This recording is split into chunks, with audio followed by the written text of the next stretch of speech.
Good morning. Good morning Vestige. Good morning. నా పేరు అమృత అండి. నేను విఆర్ఓగా పనిచేస్తున్నాను. 2014లో నాకు జాబ్ వచ్చింది. 12 years నుంచి నేను విఆర్ఓగా చేస్తున్నాను. మా వారు టౌన్లో హెడ్ కానిస్టేబుల్గా పనిచేస్తారండి. తను 98 బ్యాచ్. తనకి నేను ఎంతో కాలం జాబ్ చేస్తున్నారు. మేము ఇటీవలే 2014లో జాబ్ తెచ్చుకున్నాము. నాకు ఈ ప్లాట్ఫామ్ వెస్టేజ్ ప్లాట్ఫామ్ ఎలా పరిచయం అయింది అంటే అనారోగ్యం వల్ల. ఆరోగ్యం నశించినప్పుడే ఏదైనా కానీ మనకు తెలుస్తుంది ఏంటంటే నాకు ఒక చిన్న అనారోగ్యం వచ్చినప్పుడు నాకు మా మాధవి మేడం గారు తీసుకొని వచ్చి ఉన్నాయక్క నువ్వు యూస్ చేస్తావని అడిగినప్పుడు నేను అస్సలు యూస్ చేయను అని చెప్పాను. దాని ద్వారా నేను సర్జరీ కూడా వెళ్ళాల్సి వచ్చింది. సర్జరీ అయిపోయిన తర్వాత నా ప్రాబ్లం ఇంకా కొంచెం క్రిటికల్ అయిన తప్పితే కామ్ డౌన్ అవ్వలేదు. అటువంటి సమయంలో జ్యోతి మేడము మాధవి మేడము వచ్చారండి. మా ఇంటికి వచ్చేసి నాకు హెల్త్ సప్లిమెంట్స్ ఉన్నాయి అని చెప్పినప్పుడు నేను ఎందుకులే వీళ్ళు డయాన్ వచ్చారు అన్నదికి తీసుకున్నాను తప్పితే నేను ఇంట్రెస్ట్గా తీసుకోలేదు. కానీ తీసుకున్న తర్వాత నేను సెర్చ్ చేశాను. సెర్చ్ చేసి యూస్ చేసిన తర్వాత నాకున్న హెల్త్ ఇష్యూ అనేది కామ్ డౌన్ అవడం స్టార్ట్ అయింది. నేను హెల్తీగానే ఉన్నాను. మరి నాకు హెల్త్ బాగానే ఉంది మేడం అని ఒక 10 days తర్వాత నేను మాధవి మేడంకి జ్యోతి మేడంకి చెప్పుకున్నాను.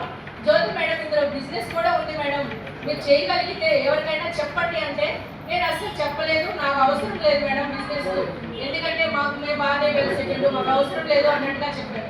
చెప్పిన తర్వాత మేడం గారు ప్రతిసారి ఒక 6 నెలల సమయం నేను వ్యక్తం చేసుకున్నాను. మేడం ఇలా బలవంతంగా చెప్తా ఉంటే సరే నేను కూడా ఎవరికైనా పరిచయం చేద్దాము అన్నట్టుగా నేను మా అంకమ్మ మేడం గారు ఎప్పుడు మేము ట్రావెలింగ్లో కలిసే వస్తూ ఉంటామండి.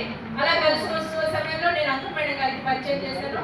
అంకమ్మ మేడం నేను ప్రొడక్ట్స్ యూజ్ చేసుకున్నాను తప్పితే బిజినెస్ చేయాలి అన్న ఆలోచన మాకు రాలేదు. ఎప్పుడైతే సుధాకర్ సార్ వచ్చారో తనకు ఆల్రెడీ బిజినెస్ ఐడియా ఉంది. బిజినెస్ మోటోలో ఉన్నప్పటికీ మా టీంని ముందుకు తీసుకొని వెళ్ళలేదు. అంటే నేను ఒక 1 year వెయిట్ చేస్తే 8 months వెయిట్ చేసినప్పుడు నాకు ఒక టీం దొరికింది, ఒక లీడర్ దొరికింది. అలాగా వెస్టేజ్ని వదలకుండా మనం ముందుకు వెళ్తూ ఉంటే ఏదో ఒక సమయంలో మనం నిలబడి ఉండటమే ఇక్కడ ముఖ్యమండి. నిలబడి ఉన్నప్పుడు టీం వస్తుంది. టీం వచ్చిన దాకా వెయిట్ చేయాలి. టీం వచ్చిన తర్వాత టీంతో పాటు మనం ముందుకు వెళ్తాము. ఇంకొకటి ఏంటంటే ఇక్కడ ప్యాసివ్ ఇన్కమ్ ఉందండి వెస్టేజ్లో. ప్యాసివ్ ఇన్కమ్ అంటే ప్రతి ఒక్కరం ఏదో ఒక పని చేస్తూనే ఉంటాం కదా. కుటుంబ పోషణ కోసం ఎవరు పని చేయకుండా ఉండము. మనం పని చేసినప్పుడు మాత్రమే జీతం వస్తుంది. కానీ ప్యాసివ్ ఇన్కమ్ మనం పని చేయకపోయినా మనం డెవలప్ చేసుకున్న టీం ద్వారా వచ్చే ఇన్కమే ప్యాసివ్ ఇన్కమ్ అనమాట. మనం పని చేసుకోకపోయినా వచ్చేటటువంటి ఇన్కమ్ ప్యాసివ్ ఇన్కమ్ అంటారు. ఈ ఇన్కమ్ మన వెస్టేజ్లో ఉందండి. అలాగే ఎంతకాలం వస్తుంది అంటే 3 generations ఉంది. ఇప్పుడు మాకు పెన్షన్ లేదండి. మాకు పెన్షన్ లేదు. 2004 నుంచి గవర్నమెంట్ ఎంప్లాయీస్ కూడా ఒకవేళ ఇంట్లో 2 గవర్నమెంట్ జాబ్ హోల్డర్స్ ఉంటే వాళ్ళకి ఏదైనా జరిగినా కానీ వాళ్ళ పిల్లలకి జాబ్ రాదు, జాబ్ ఇవ్వరు. ఎవరికైనా ఒక్కరే ఉంటే వాళ్ళకి జాబ్ ఇస్తారు తప్పితే 2 ఎంప్లాయీస్ ఉంటే జాబ్ రాదు. కానీ ఇక్కడ 3 generations ఒక్కసారి ఐడి ఇస్తే మన ఆధార్ కార్డు ఇచ్చి ఐడి ఇచ్చిన తర్వాత ఆధార్ కార్డు మనం ఎక్స్పైర్ అయిపోయినాక వెళ్ళిపోతుందేమో కానీ ఐడి మాత్రం మన 3 generations ఇన్కమ్ వస్తుందండి. ఇన్కమ్ని క్రియేట్ చేస్తుంది. కేవలం అది వచ్చే నేను ఈ వెస్టేజ్ చేస్తూ ఉన్నాను. అది కూడా రోజు జాబ్కి వెళ్ళొచ్చిన తర్వాత కేవలం మేము పార్ట్ టైంగానే చేస్తామండి. ఫుల్ టైం చేసే అవకాశం ఉన్న ప్రతి ఒక్కళ్ళు ఈ అవకాశాన్ని యూజ్ చేసుకోండి. ఎందుకంటే ఇది ఎంత పెద్ద ఆపర్చునిటీనో నాకు ఫస్ట్ తెలియలేదు. ఈ తర్వాత ఇక్కడికి వచ్చిన తర్వాత ఎప్పుడైతే మీటింగ్ విన్నామో, మీటింగ్ వచ్చినప్పుడు ఫస్ట్ 2 times నేను అచ్చుపడి కూర్చునేదానండి. ఎంత తొందరగా వెళ్ళిపోవాలా, ఈ మీటింగ్ ఏంటి, ఎందుకు రావాలి, నాకు సమయం కుదిరిద్దా, ఇలాంటి చాలా నెగిటివ్ ఆలోచనలతోనే వచ్చాము. కానీ ఇక్కడికి వచ్చి ఒక్కసారి మీటింగ్ విన్నాక మనలో ఉన్న నెగిటివ్ ఆలోచనలన్నీ వెళ్ళిపోతాయండి. ఎందుకంటే ఇక్కడ గెలిచే వాళ్ళు ప్రతి ఒక్కళ్ళు ఎంతెంత అంటే చిన్న స్థాయి నుంచి పెద్ద స్థాయి వరకు ప్రతి ఒక్కరు ఇక్కడ గెలిచి చూపిస్తున్నారు లీడర్స్. ఒక్కసారి ఈ మీటింగ్ విన్న తర్వాత మీరు డిసైడ్ చేసుకోండి. మీరు డిసైడ్ చేసి ముందుకు వెళ్తే ఖచ్చితంగా మనం గెలుస్తాము అనమాట.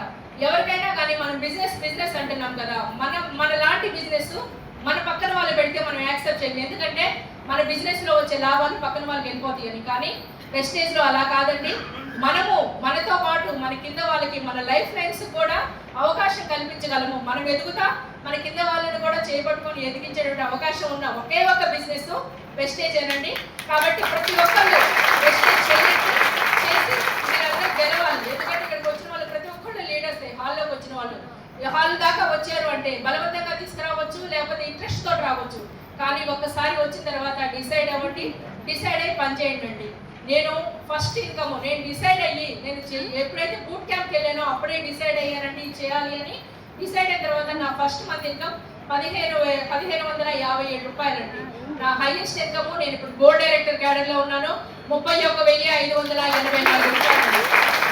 కేవలం 7 నెలల్లోనే నేను ఇది అచీవ్ చేశాను. పార్ట్ టైం చేస్తాను కాబట్టి ప్రతి ఒక్కళ్ళు ఫుల్ టైం చేసి, వీలైన వాళ్ళంతా ఫుల్ టైం చేసి ఇందులో గెలవాలని నేను అనుకుంటాను. మా జ్యోతి మేడం, శివకోటి సార్ ఆధ్వర్యంలో ఈ డిసెంబర్కి నేను ₹1,00,000 గోల్ పెట్టుకొని పనిచేస్తున్నానండి. ఖచ్చితంగా నేను ₹1,00,000 గెయిన్ చేస్తాను. Thank you all. Wish you well.